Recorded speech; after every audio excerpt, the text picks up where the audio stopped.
యెషయా పుస్తకం 6వ అధ్యాయం 2వ వచన భాగాన్ని చదవండి.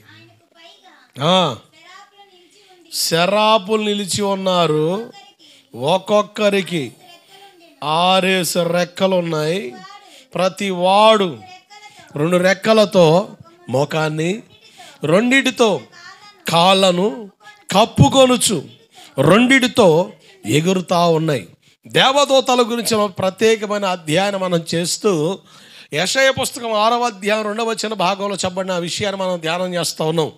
యెషయా పాస్టర్ గారు దర్శనంలో చూస్తున్నాడు, అత్యున్నత సింహాసనం మీద ఆసీనుడైన దేవదేవుడితో పాటు ఆ సింహాసనానికి సమీపంగా 6 రెక్కలు కలిగి ఎగురుతా, సింహాసనం పైగా ఎగురుతా గాన ప్రతిగానలు చేస్తున్న ఈ దూత గలం శరాపులు, మహాదూతలు 6 రెక్కలు కలిగి ఉన్నాయని చెప్పి వదిలేస్తే బాగుండేది. దాన్ని వివరిస్తున్నాడు. 2 రెక్కలతో మొఖాన్ని కప్పుకున్నాయి, 2 రెక్కలతో కాళ్ళు కప్పుకున్నాయి, 2 రెక్కలతో ఎగురుతూ ఉన్నాయి. మొఖాన్ని ఎందుకు కప్పుకున్నాయి చెప్పాను, మనం కనబడకూడదు, దేవుడు కనబడాలి. 2 కాళ్ళు ఎందుకు కప్పుకున్నాయి, మన ఇష్టం కాదు, దేవుని ఇష్టం జరిగించాలి. 2 రెక్కలతో ఎగురుతూ ఉన్నాయి, చెప్పకని చెబుతున్నాయి. ఒక రోజున కడబోర శబ్దం మధ్య ఆకాశం వినబడినప్పుడు మనం కూడా రెక్కలు చాచి కడబోర శబ్దం వినబడినప్పుడు పక్షి రాజు వలె ఎగిరి వెళ్ళిపోతాము. హల్లెలూయా. ఎగిరి వెళ్ళిపోవాలంటే యోబు 34:20 బలవంతులే దైవికంగా కొనిపోబడతారు, బలహీనులు దైవికంగా కొనిపోబడలేరు అన్న సంగతి కూడా మనకు అర్థం అవ్వాలి. ఏ బలం ఇది? తింటే వచ్చే బలమా, తాగితే వచ్చే బలమా, తిరిగితే వచ్చే బలమా, తిరిగి తేరాగా వచ్చే బలమా? కాదు, ఆత్మ సంబంధమైన బలం. ఎస్తేరు పుస్తకం 10వ అధ్యాయం 2-3 వచనాల్లో దేవుడు అంటారు, మొర్దుకై బలమును గూర్చి, సంసోను బలమును గూర్చి అంటే బలాఢ్యుడు, నాజీరు చేయబడ్డాడు, ప్రతిష్ఠితుడు, మాట్లాడే పని లేదు. కానీ ఒక సామాన్య చిరు ఉద్యోగిని పట్టుకొని, ఒక చిన్న ఉద్యోగం చేసి ఒక సామాన్య పట్టుకొని మొర్దుకై బలమును గూర్చి అని దేవుడు చెబుతున్నారు. ఏంటి మొర్దుకై బలం? ఎవరి మొర్దుకై? చెరపట్టబడిన యూదుడని, బెనియామీను గోత్రికుడని. ఈ బెనియామీను గోత్రాన్ని గురించిన కాస్త వివరణ మీకు ఇచ్చాను.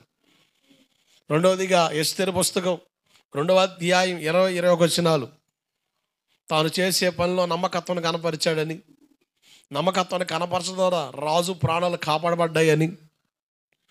సామెతలు 28-20 ప్రకారంగా నమ్మకస్తులు మెండైనా దీవెనలు అని.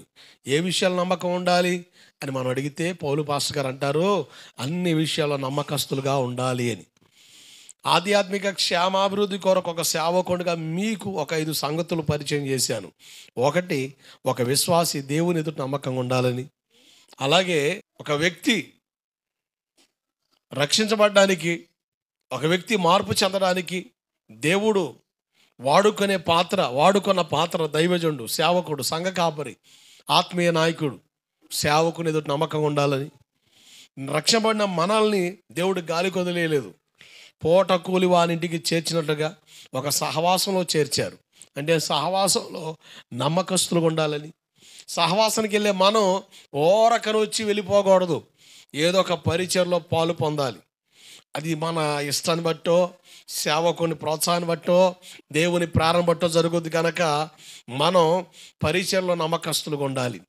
5, మన జీవనం కొరకు దేవుడు డబ్బులు ఇస్తున్నాడు కనుక డబ్బులు ఖర్చు పెట్టే విషయంలో కూడా నమ్మకత్వాన్ని కనపరచాలి అని 5 సంగతులు మీకు పరిచయం చేసి వాటి వివరణలోకి వెళ్ళి మొదటిది చెప్పాను, దేవుని ఎదుట నమ్మకస్తులు ఎలా ఉండాలో, అలాగే సేవకుని ఎదుట నమ్మకస్తులకు ఎలా ఉండాలో, సంఘంలో నమ్మకస్తులకు ఎలా ఉండాలో. 4వదికి మనం చూస్తున్నాం, పరిచర్యలో నమ్మకస్తులుగా ఉండాలి. బైబిల్లో భక్తి జనం మనకు కనబడుతున్నారు. మోషే గారి నాయకత్వంలో అహరోను గారిని చూసాం, మోషే గారి నాయకత్వంలో యెహోషువ గారిని చూసాం, అలాగే ఏలియా గారి నాయకత్వంలో ఎలీషా గారిని, ఎలీషా గారి నాయకత్వంలో అపనమ్మకస్తులుగా ఉన్న గెహాజీని. క్రొత్త నిబంధనకు వస్తే పౌలు గారి సేవలో చాలామంది రక్షింపబడ్డారు, స్ఫూర్తి చెందారు, బలపడ్డారు. అయితే ఒక వ్యక్తి గురించి పౌలు గారు అంటాడు, నమ్మకమైన వాడు, ప్రియమైన వాడని. తిమోతిని గురించిన వివరాలు మీ ఎదురు తీసుకొని వచ్చాను. బాగానే ఉంది. సేవకు ప్రేరేపించబడి శిష్యులుగా ఉండి సేవకుడు వెంబడించే వాళ్ళకి వచ్చే ఆశీర్వాదాల గురించి చెప్పాం. మరి విశ్వాసులకి పరిచర్య చేసే అవకాశం లేదా? ఉంది. ఇర్మీయా పుస్తకం 33:22 చూడండి. నా సేవకుడైన దావీదు సంతానమును నాకు పరిచర్య చేయు లేవీయులను లెక్కింపలేనంతగా. జాగ్రత్తనండి, పరిచర్య చేసే లేవీయులు. ఎవరి లేవి? యాకోబు గారికి 13 సంతానంలో 12 మంది మగపిల్లని. ఆ 12 మంది మగపిల్లలో లేవి అన్న వ్యక్తి 3వ కొడుకని, ఈ లేవి నుంచి వచ్చిన వారే లేవీయులని. ఇంతకు వీళ్ళ విషయం మనం ఆలోచిస్తే ఆదికాండం 34వ అధ్యాయంలోకి వెళ్తే ఒక పట్టణాన్ని రక్తపాతంతో నింపేశారు. ఒంటి చేతితో ఓచకోత నరికేశారు ఒక్కొక్కరిని. వాళ్ళ చెల్లిని చెరిపారన్న ఒక బాధతో క్రూరులుగా వాళ్ళ కోపాన్ని వెలగక్కడం వల్ల నరహంతకులుగా మారారు. తండ్రి చేత శపించబడ్డారు వాళ్ళు.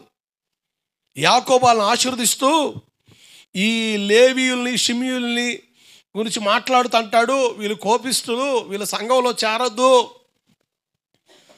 అసలు వీళ్ళు శపితమైన వాళ్ళని మాట్లాడేశాడు.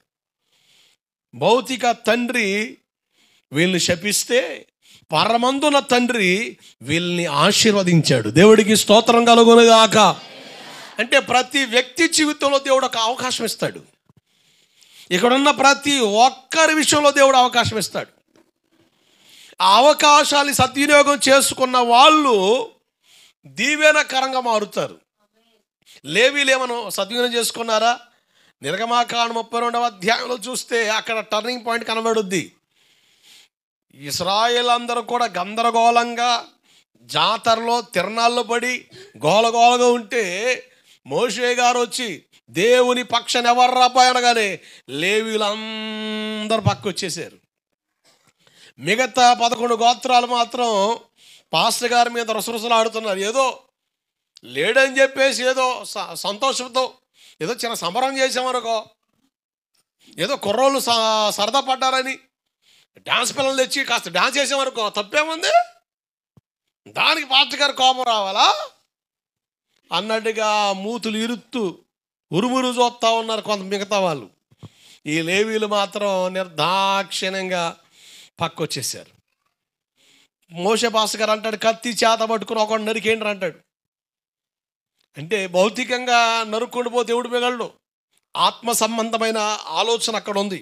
ఏమిటంటే పనికిరాని ప్రతి తీగ మనం కత్తిరించేసేయాలి. దేవుడికి స్తోత్రం కలుగునుగాక. దేవునికి నీకు అడ్డుగా ఏది ఉండకూడదమ్మా. అడ్డొస్తుందో దాన్ని నిర్దాక్షిణ్యం ఏం చేయాలి? కట్ చేసేయాలంతే. అది ఏదైనా నీ భక్తి జీవితాన్ని, నీ విశ్వాసాన్ని, నీ ప్రార్థనా జీవితాన్ని, నీ పరిశుద్ధతను పాడు చేసేది ఏదైనా దాన్ని కత్తిరించేసేయాలి. మరో ముఖ్యంగా చెడు సహవాసాలు, చెడు పోకళ్ళు, చెడు తిరుగుళ్ళు, పనికిమాల ప్రయోగాలు మొత్తం బ్రేకప్ అయిపోవాలి. వాళ్ళు కత్తి చేత పట్టుకున్నారు. మూడోదిగా తమ్మును తాము ప్రతిష్ఠించుకున్నారు. వాళ్ళ ప్రతి ఇష్టాన్ని చెప్పుకున్నారు. దేవుని ఇష్టమే ముఖ్యం అనుకున్నారు కనుక దేవుడు వీరిని యాజక ధర్మంలోనికి, ఆయన సన్నిధిలో పనిచేసే భాగ్యాన్ని నిత్య కట్టడిగా జీవితకాలమే కాదు, ఈ భూమి ఉన్నంత వరకు, ఆయన రాకడ వచ్చేంత వరకు, ఆయన పరిపాలనలోకి ప్రజలు వెళ్ళేంత వరకు లేవి గోత్రికులు ఆయన సన్నిధిలో పనిచేసే ఆ భాగ్యం ఇచ్చాడు. దేవుడికి స్తోత్రం కలుగునుగాక. హల్లెలూయా. మంచిది. వీళ్ళు అట్లా దేవుని చేత ఆశీర్వదించబడిన జనాంగమే కాకుండా ఆదికాండం 49వ అధ్యాయంలో తండ్రిగా ఉన్న యాకోబుని శపించిన విధానం కనబడుతుంది. ద్వితీయోపదేశ కాండం 33వ అధ్యాయంలో ఆత్మీయ తండ్రి, ఆత్మీయ నాయకుడు మోషే పాస్టర్ గారు వీళ్ళని ఆశీర్వదిస్తున్న విధానం కనబడుతుంది. ఏమని కనబడుతుంది? 33:8 ద్వితీయోపదేశ కాండం, తుమ్మిమ్ము ఊరిము నీ భక్తునికి కలవు. దేవుడికి స్తోత్రం కలుగునుగాక. అంటే దేవుని చిత్తాన్ని తెలుసుకోవడం ఉపయోగపడే పరికరం అది. ఇది ఎవరికి ఇచ్చాడు? లేవీయులకు ఇచ్చాడు. అంటే దేవుని చిత్తం తెలుసుకోవడానికి వీళ్ళ మనోనేత్రాలు వెలిగించబడ్డాయి. మనోనేత్రాలు వెలిగించబడిన జనాంగంగా కనబడుతున్నారు. దేవుడికి స్తోత్రం కలుగునుగాక. మనం అధ్యయనం చేస్తున్నాం, మన మనోనేత్రాలు కూడా తెరవబడాలి. 2 కొరింథీ 4:4 ప్రకారంగా యుగ సంబంధము దేవత మనోనేత్రాలకు, అవిశ్వాసులైన వారి మనోనేత్రాలకి గ్రుడ్డితనం కలిగిస్తుందని, దేవుని వెలుగు ప్రకాశించకుండా అంధత్వాన్ని కలిగిస్తుందని మనం అధ్యయనం చేస్తూ చాలా సందర్భాల మీద తీసుకొని వచ్చాను. యెషయా పాస్టర్ గారి కనులు తెరబడ్డాయని యెషయా పుస్తకం 6వ అధ్యాయంలో మనం చూస్తున్నాం. 1వ వచన భాగంలో చదవండి. యెషయా పుస్తకం 6:1.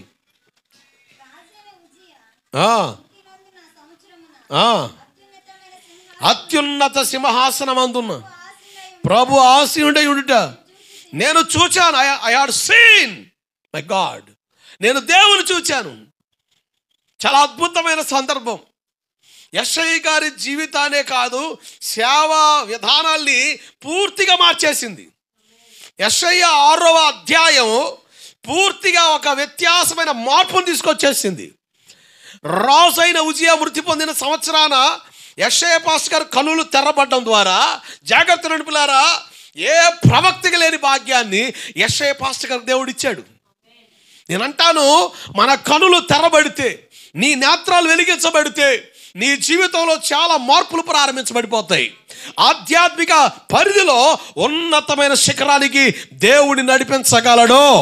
దేవుడికి స్తోత్రం కలుగునగాక. ఎప్పుడైతే యెషయా పాస్టర్ గారు కనులు తెరబడ్డాయో మీరు చూడండి, 7వ అధ్యాయం నుండే యేసు ప్రభుని గురించిన ప్రవచన వాక్కులు రిలీజ్ అవుతాయి. యెషయా గ్రంథంలో 66 పుస్తకాలు ఉన్నాయి. బైబిల్ ఎన్ని పుస్తకాలు ఉన్నాయి? యెషయా గ్రంథంలో 66 అధ్యాయాలు ఉన్నాయి. పాత నిబంధన ఎన్ని పుస్తకాలు ఉన్నాయి? 39. యెషయా గ్రంథం 1వ అధ్యాయం నుండి 39 అధ్యాయాల వరకు పాత నిబంధనలో మనకు కనబడుతున్న సంగతులు ఆ అధ్యాయంలో కనబడతాయి. యెషయా పుస్తకం 40 నుండి 66 వరకు క్రొత్త నిబంధనలో చెప్పబడిన సంగతులు చెప్పబడ్డాయి. అంత అద్భుతం అండి. అందుకనే పండితులు అంటారు, యెషయా గ్రంథం ఒక మినీ బైబిల్. ఏం చెప్పండి? మినీ బైబిల్, చిన్న బైబిల్. 66 అధ్యాయాలతో నింపబడింది. అసలు 66 పుస్తకాల్లో ఉన్న సందర్భాలన్నీ కూడా క్లుప్తంగా అక్కడక్కడ వ్యాఖ్యానిస్తూ మనం చదవగలుగుతాం. చాలా చక్కని సందర్భాలు. అంటే ఒక వ్యక్తి కనులు తెరబడితే ఎంత ఆశీర్వాదం పొందగలరో చూడండి. ఇప్పుడు ఎప్పుడు తెరబడ్డాయి? అక్కడ ఒక మాట ఉంది, రాజైన ఉజియా మృతి పొందిన సంవత్సరం. అంటే రాజైన ఉజియా నీలో బ్రతికున్నంత వరకు నీ కనులు తెరబడవు. ఇప్పుడు నీ కనులు తెరబడాలంటే ఎవరు చచ్చిపోవాలి? రాజైన ఉజియా నీలో చచ్చిపోవాలి. ఎవరి రాజైన ఉజియా? దినవృత్తాంతం 2వ పుస్తకం 26వ అధ్యాయం 16వ వచనం.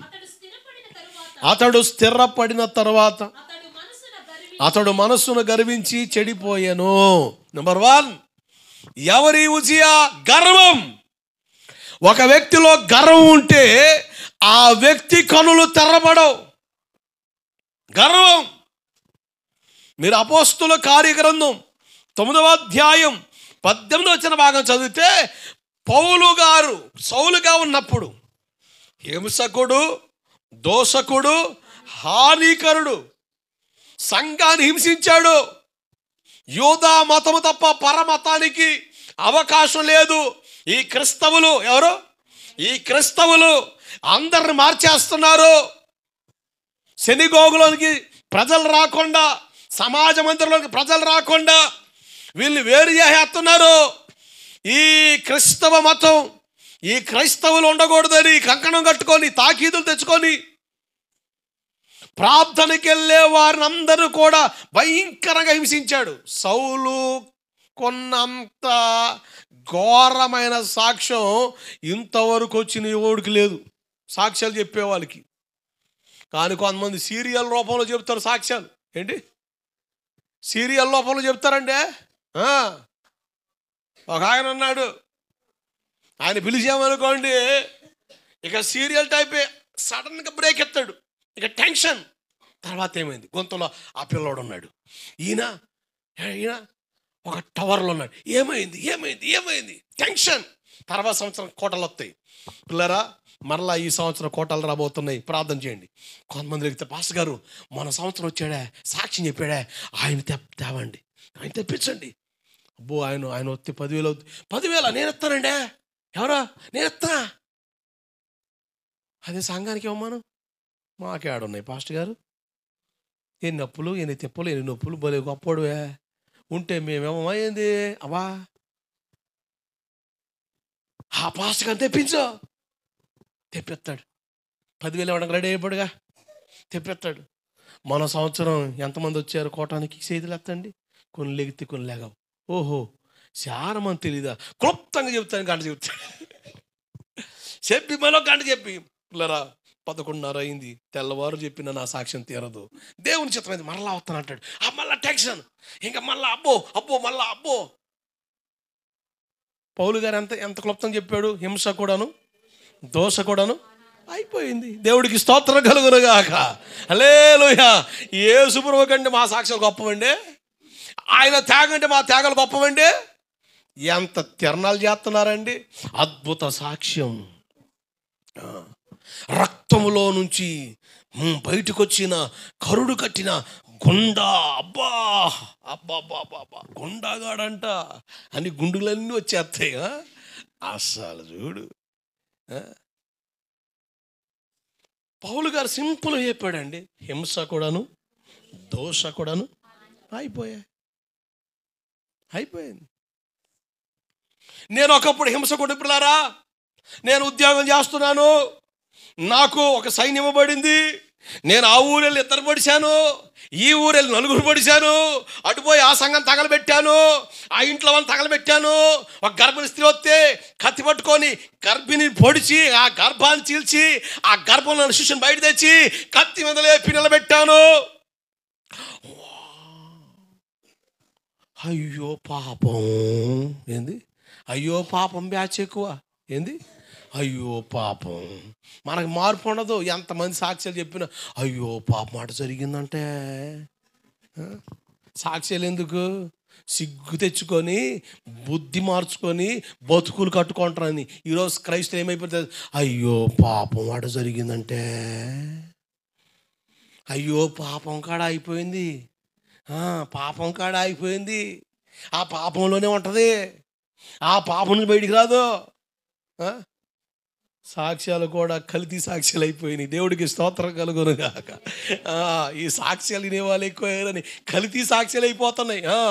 ఉన్నాయి లేని ఇక నోటికి వచ్చింది చెప్పి అత్తన్నాం. ఉపయోగం లేని. ఎందుకంటే మా పౌలు అని చెప్తున్నాడు, హింస కూడాను దోష కూడాను హానికరంతే. దేవుడికి స్తోత్రం కలుగునుగాక. కొన్ని ఊర్లో మీరు అన్యుల నుంచి వచ్చారంటగా, మీ సాక్ష్యం చెప్పండి. కొత్తలో చెప్పేవాడిని, వాక్యం తెలియనప్పుడు నా సాక్ష్యం చెబుతూ 2 వాక్యాలు చెప్పేవాడిని. ఇప్పుడు వాక్యానికే తీరట్లే, ఇంక నా సాక్ష్యం ఎందుకండి బోడిలింగానికి?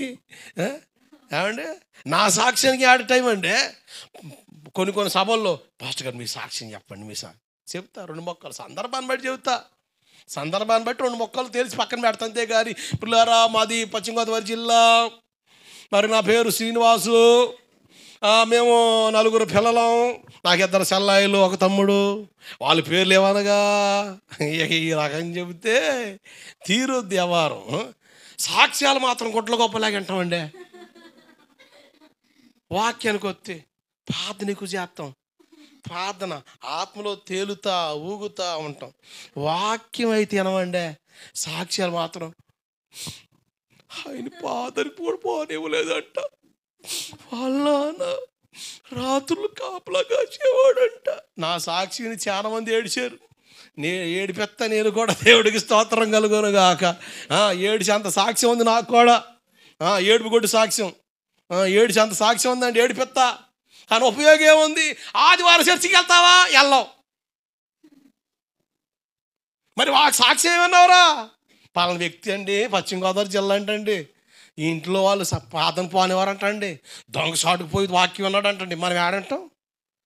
చర్చికి పో అంటే వస్తాంలే. ఇదే డైలాగా. ఒక ఉపయోగం ఉంది సాక్ష్యం? అయ్యో పాపం, అది పలకడం కొరకే సాక్ష్యం అయింది. ఉపయోగం లేకపోతుందండి. పౌలు గారు అంటాడు, హింస కూడాను దోష కూడాను అంతే. దేవుడికి స్తోత్రం కలుగునుగాక. మనకాడ మీసాలు గొరవప్పు వచ్చిండు, ఇంకా ఫాంప్లెట్లు పంచిపెడుతుంటే నాకు అప్పటికి వెలిగింది బలుపు. అరే బాయ్, ఎవరన్నా కానీ ఈయన సాక్ష్యం ఒకప్పుడు అయితే యూట్యూబ్లు లేవు, క్యాసెట్లు కొనుక్కొని అంత పరిస్థితి లేవు కనుక డైరెక్ట్గా వెళ్ళి విని ఈ నోట ఆ నోట వినబడేది. ఇప్పుడు మీసాల గురువప్ప సాక్ష్యం అంటే లైన్కి ఆడాడాడాడాడు చెప్పి మొత్తం వస్తాయి. ఇక సీడీలో ఇక అంతే, సీడీలో చెప్పినట్టే ఎక్కడ పొలిపోదు, శుభ్రంగా వినొచ్చు. ఎవరిని అడిగితే అలాగే ఒకళ్ళు తంగేలు మిల్లు ఒకళ్ళు అడిగారట, ఈయన సాక్ష్యమే చెబుతాడు అబ్బాయి, ఈయన సాక్ష్యం సాలిపోయామని. అందుకని మా అయ్యగారు చెప్పాడు, ఆయన సాక్ష్యం కాదు వాక్యం చెప్తాడు. వాక్యం చెప్తాడా? వాక్యం చెప్తే మేము వస్తాంగా, అందుకని రా అన్నాడు. నేను ఆయనతో ఒకటే అన్నా మీరు 30 సంవత్సరాలు సేవ చేశారు, ఎన్నో అనుభవాలు ఉంటాయి. ఏసన్ గారు ఉన్నారు, ఆయన సాక్ష్యం గొప్పది కాదు ఏమండి? ఎంత గొప్పదండి. ఇక సాక్ష్యమే చెప్పుకుంటూ సేవ చేశాడా? ఇక సాక్ష్యమే చెప్పుకుంటూ సేవ చేస్తే ఆయన సంఘాలు కట్టబడేయా? సింపుల్గా 2 మొక్కలు తెలిసి పక్కన పెట్టేవాడు సందర్భాన్ని బట్టి. ఆయన సాక్ష్యం చూస్తే అబ్బో ఆయన ఎంత దారుణమైన కుటుంబమా, ఎంత దారుణమా.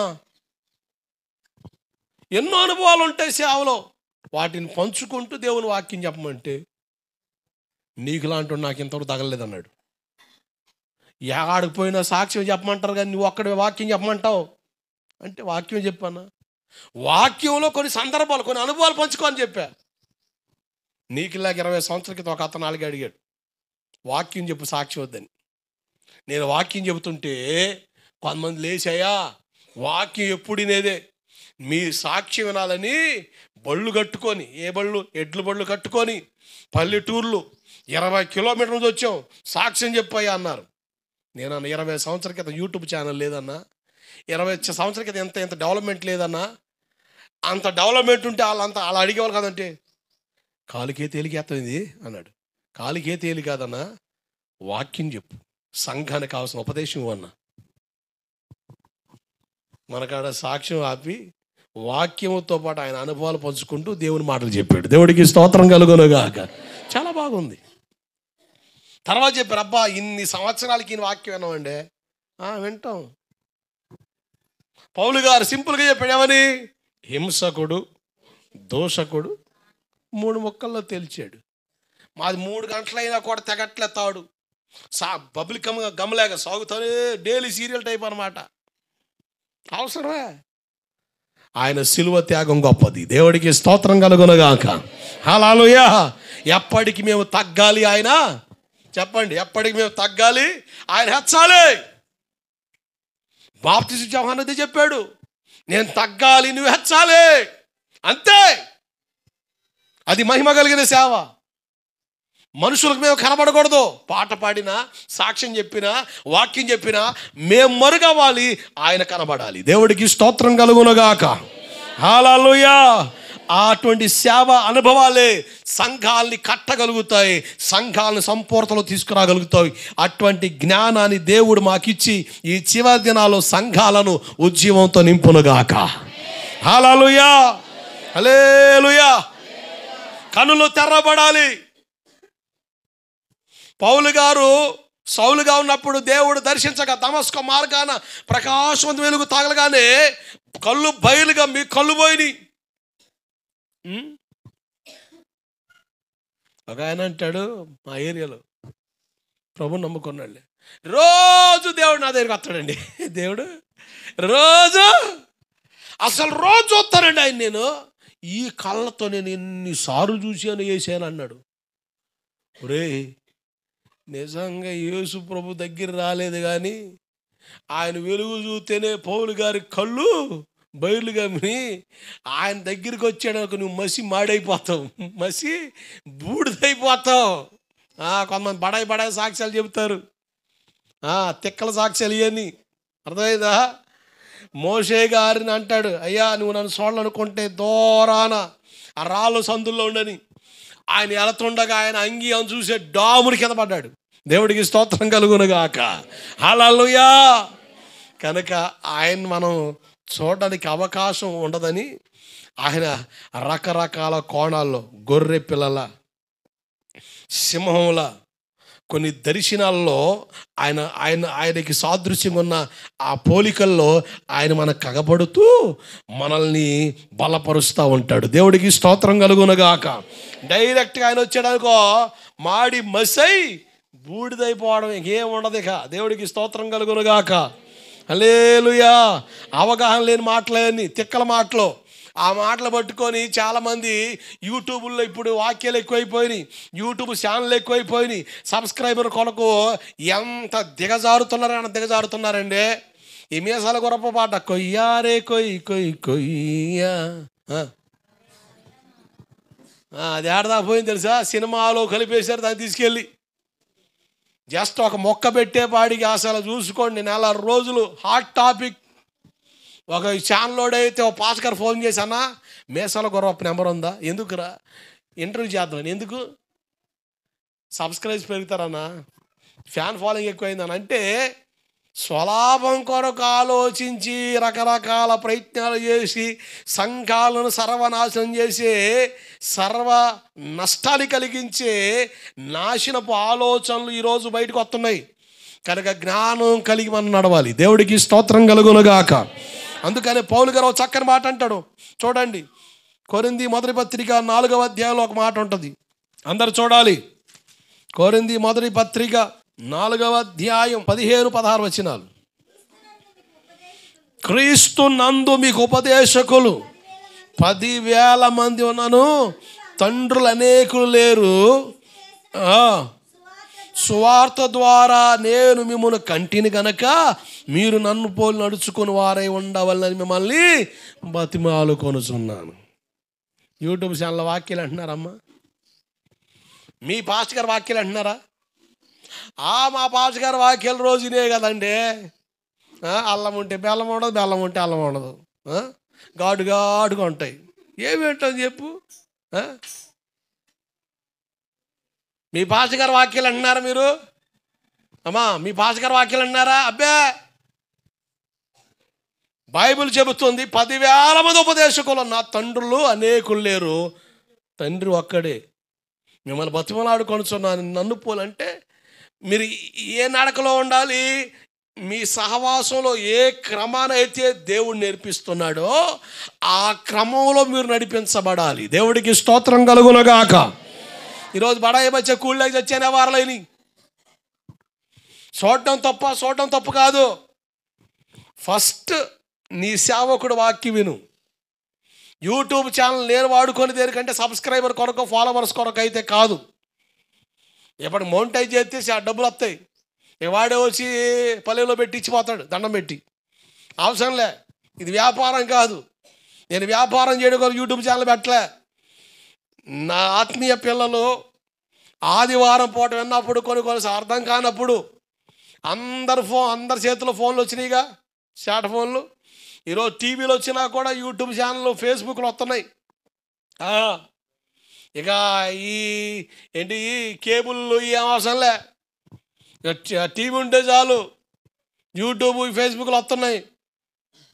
మీరు వింటారని చిన్న వాక్య భాగాలు కట్ చేసి షార్ట్ మెసేజ్లు పెడుతూ, అలాగే ప్రతి ఆదివారం వచ్చే ప్రసంగాన్ని మరలా మధ్యలో ఏమన్నా చెత్త ఉంటే మొత్తం బ్రేక్ కట్ చేసి నీట్గా ప్యాక్ చేసి డైరెక్ట్గా మెసేజ్ పెడుతున్నాం.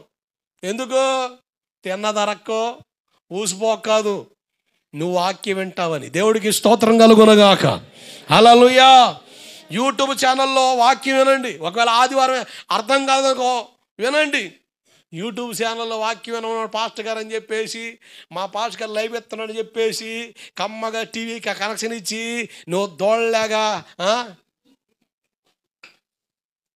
ఓ దొనలాగా మనసుకు అడ్డం పడి కమ్మ కాలుపుతూ ఇంటే కుదరదమ్మా. మందిరానికి వచ్చి సహవాసంలో పాలు పొంది మాతో కలిసి విశ్వాసాన్ని కనపరచడం ద్వారా మీరు ప్రయోజకులుగా మారుతారు. దేవుడికి స్తోత్రం కలుగునగాక. ఇటువంటి ప్రబుద్ధుల గురించి కూడా వాక్యం ఉంది. ప్రతి విషయం బైబిల్లో ఉందమ్మా. కరోనా టైంలో మందిరాల్లో కూడుకునే అవకాశం ఉండలే. కరోనా అయిన తర్వాత కూడా చాలామంది ఎప్పుడు కూడా మందిరాలకు రావట్లే. ఎందుకు? ఇంట్లో కూర్చొని యూట్యూబ్ ఛానల్లో పోయి ఒకవేళ వాళ్ళ అయ్యగారితో రావట్లేదా, ఎంతమంది అయ్యగారులు వస్తారో.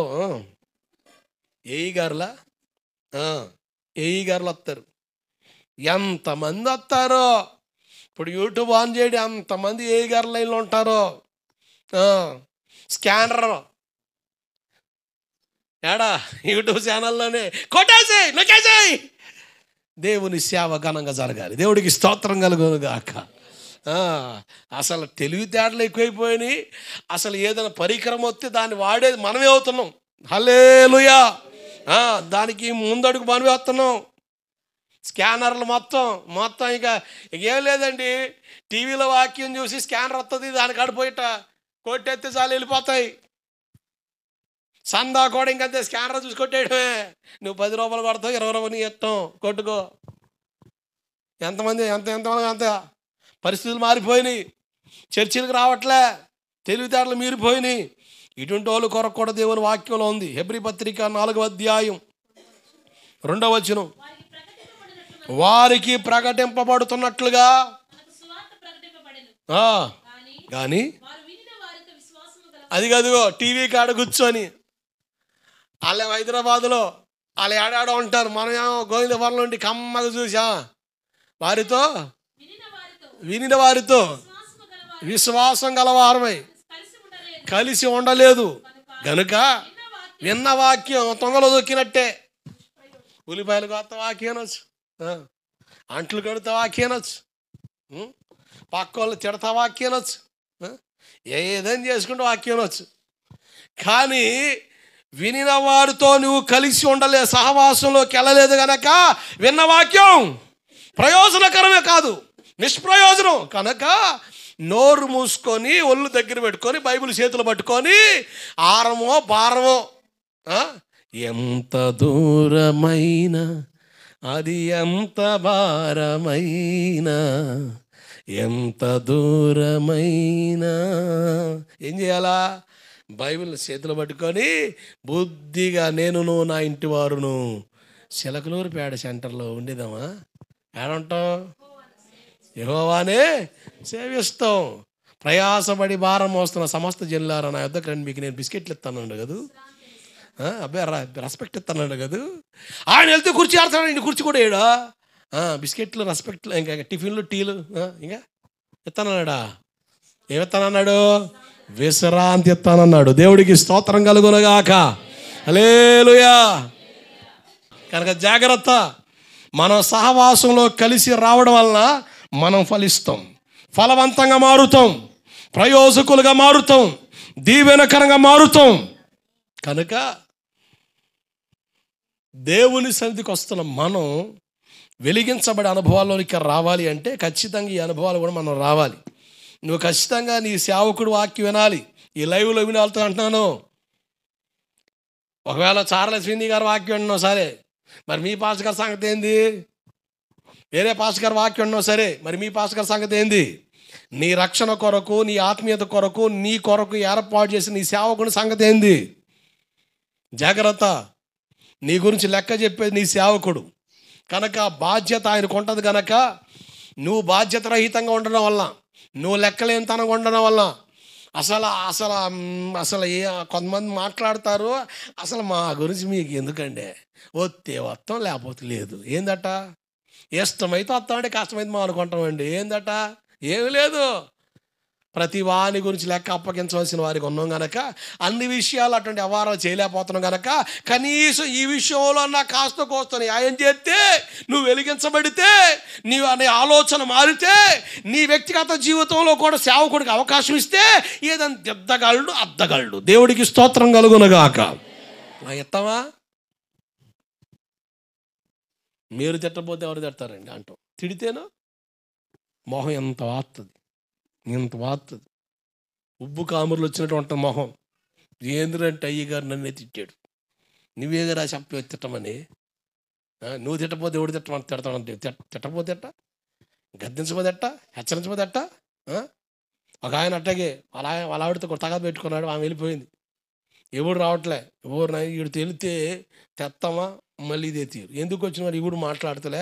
పాస్టర్ గారి దగ్గరికి వెళ్ళి, నేను నీ సంఘానికి వస్తున్నా, నేను నీ విశ్వాసిని, నా కోసం నీకు పట్టింపు లేదా, నా కోసం నీకు బాధ్యత లేదా, నా గురించి నువ్వు ఆలోచించమని. ఏంది ఆలోచించేదండి? నా సంగతి ఏంది, నాకు సంసారం ఏంది, నా సెట్ ఏంది, ఏంది బతుకు, ఏంది బాధ, వచ్చి మాట్లాడకూడదా, చెప్పకూడదని. బాబు, మాట్లాడడం తప్పేం కాదు.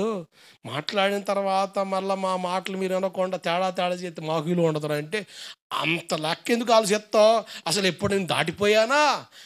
నిన్ను వీడని బంధం ఇదే ఏంటి అబ్బా, నిన్ను వీడని బంధం ఇదే ఎంత అంటే, సరే ఎంత ఏడుతున్నాడు కదని చెప్పేసి ఇతగాడితో పోతే, ఆడికి వెళ్ళిన తర్వాత వాళ్ళందరూ ఇతగాడి మీద నేరారోపణ చేస్తున్నారు. లేపుతున్నాడు, కూర్చోరా అంటే, కూర్చోరా అయ్యగారు, అసలు మాకు ఇది కాదండి, లేనిపోయిన ఎవరు చెప్తున్నారు అని అయ్యగారు అడ్డం వస్తే, అయ్యగారి మీద కోపంతో చేయెత్తాడు.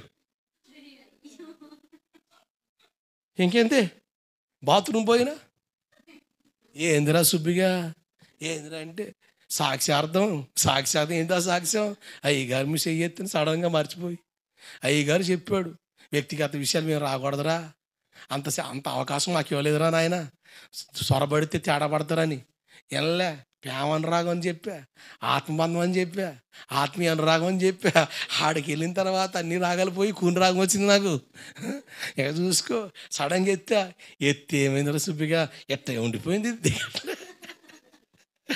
ఎంతమంది తించాలని చూసి డాక్టర్ కూడా తించలేకపోయాడు, ఎట్టగా ఉండిపోయింది. ఇక చూసుకో, బస్సు ఎక్కితే ఇంక ఇబ్బంది లేదు, పడుకోండి అబ్బా, భలే ఉపయోగపడింది.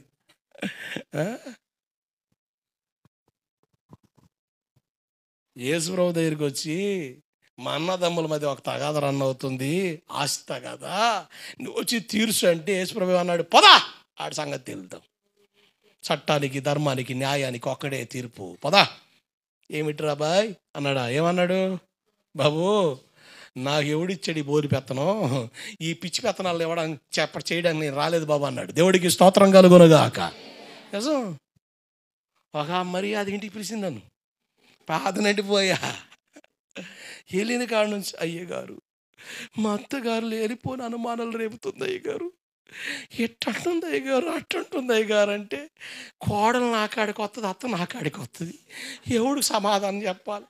ఇటు పెడితే ఎటు వస్తారో తెలియదు, ఇటు పెడితే ఎటు వస్తారో తెలియదు, ఎట్లాగే ఉంటే ఎట్టు వస్తారో తెలియదు. అసలు నా పని అట్టుందని అట్టుంది. సిలువలోకి అప్పగించమని యేసుప్రభు వ్యవహారమేక ఏం చేయాలో తెలియక కామైపోయి ఆ పిల్ల అంటది, ఒక వాక్యం తీసి చెప్పండి అయ్యగారు, మానస మారుద్దాము, ఒక వాక్యం తీసి చెప్పండి అయ్యగారు. వాళ్ళ అత్త అంటది, ఈ పిల్ల ఎట్టగా చెప్పొద్దండా, మామూలు కాదు అంటది. అదిగో చూసారు అయ్యగారు, నేనేం చెప్పాను అయ్యగారు. అమ్మా, ఇక్కడ మేము మాట్లాడడానికి అధికారాలు లేవు, సర్వాధికారి అనే దేవుడే మాట్లాడతాడు. ప్రార్థన చేస్తాను, కళ్ళు మూసా. ఏం చేస్తాం? అంత అధికారం ఉందండి మాకు, ఉందా? అంత అధికారం ఇస్తావా? నువ్వేదో నా వెనకాల వచ్చి నన్ను సపోర్ట్ చేసి మాట్లాడతావు అనుకుంటే, నువ్వు అటు మాట్లాడతావేంది? నీ సంఘానికి వస్తే నన్ను అడుగు. వారు అయ్యా, ప్యాంటు జారిపోతుంది, నీకు దండం పెడతాను తల్లే, ఎందుకమ్మంటే నొత్తి అడుగు. మా గొప్ప పాస్టర్ దొరికేవాళ్ళ మాకు, మా బతుక్కి తీసుకెళ్ళి బజార్కి అప్పకెత్తి నువ్వు.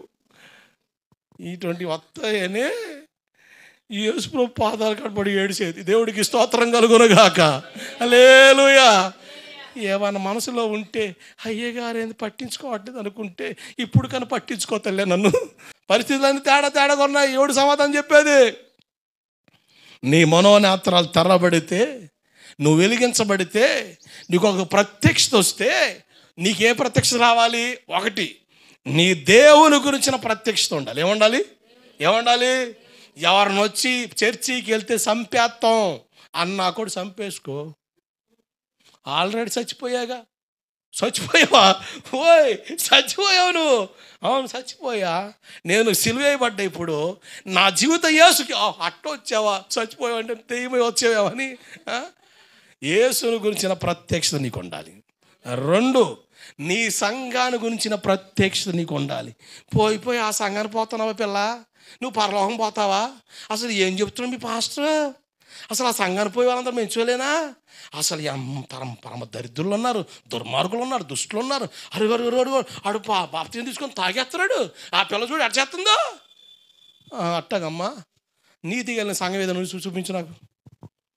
పలానా సంఘం వాళ్ళు అందరూ పరిశుద్ధులే, పరమ పరిశుద్ధులండి.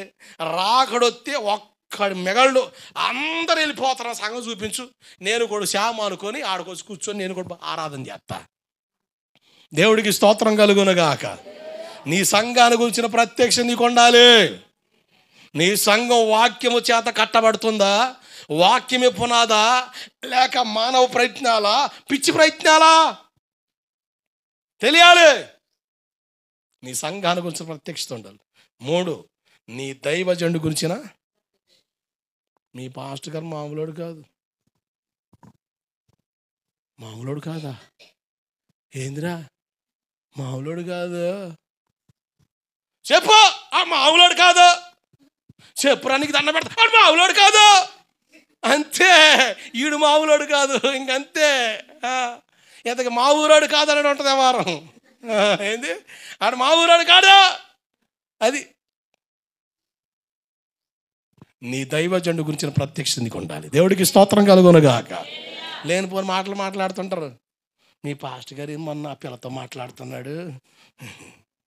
ఆ పిల్ల అయ్య గారు అంటే ఏందమ్మా అని ఈడు. అబ్బా, కోడిగుడ్డికి ఏకల్లాగే రకాలు ఉన్నారని దేవుడు తెలుసు కనుకనే దేవుడు నాతో అన్నాడు, ఆడపిల్లని కిలోమీటర్ లెక్కలు పెట్టి రాయి అన్నాడు. దేవుడికి స్తోత్రం కలుగునుగాక. కోడిగుడ్లు ఏకలు కాదు కదా, దాన్ని పగలు కొట్టి తినడానికి కూడా వాడికి టైం ఉండదు. కారణం ఏంటంటే సేవ. లేనిపోని వ్యవహారాలన్నీ రేపుతుంటారు. గెట్టినాడు మాట్లాడతాడు, నచ్చినోడు మాట్లాడతాడు. ఎట్టగానే మాట్లాడిని నీ సేవకుని గురించిన ప్రత్యక్షత నీకు ఉండాలి. ఆమేన్, హల్లెలూయా. ఇంకోటి వాక్య ప్రత్యక్షత ఏముండాలి? నీ బైబిల్లోనే యేసు ప్రభు పరిశుద్ధుడు కాదని. పరిశుద్ధుడు కాదా? ఎవడు చెప్పాడు? నిజం. అదిగో తినుతూ తాగుతూ తిరుగుతున్నాడు మీ యేసయ్య. మా పుస్తకంలో ఉన్నవా ఆయన ఈసియా మెస్సయ్య పరిశుద్ధుడు. నిజమా? అంటే నాకు కూడా ఒక టోపీ ఇచ్చేసేయి.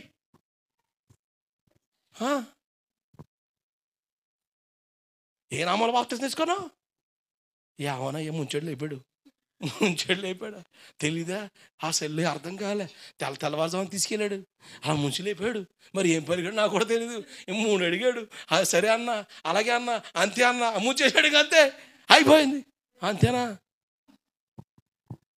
యేసు నామంలోనే బాప్తిజం తీసుకోవాలా? ఈసా మసీహు నామంలో బాప్తిజం తీసుకోవాలా? యెహోవా దేవుడు యేసు ప్రభు దేవుడు కాదంటాడు.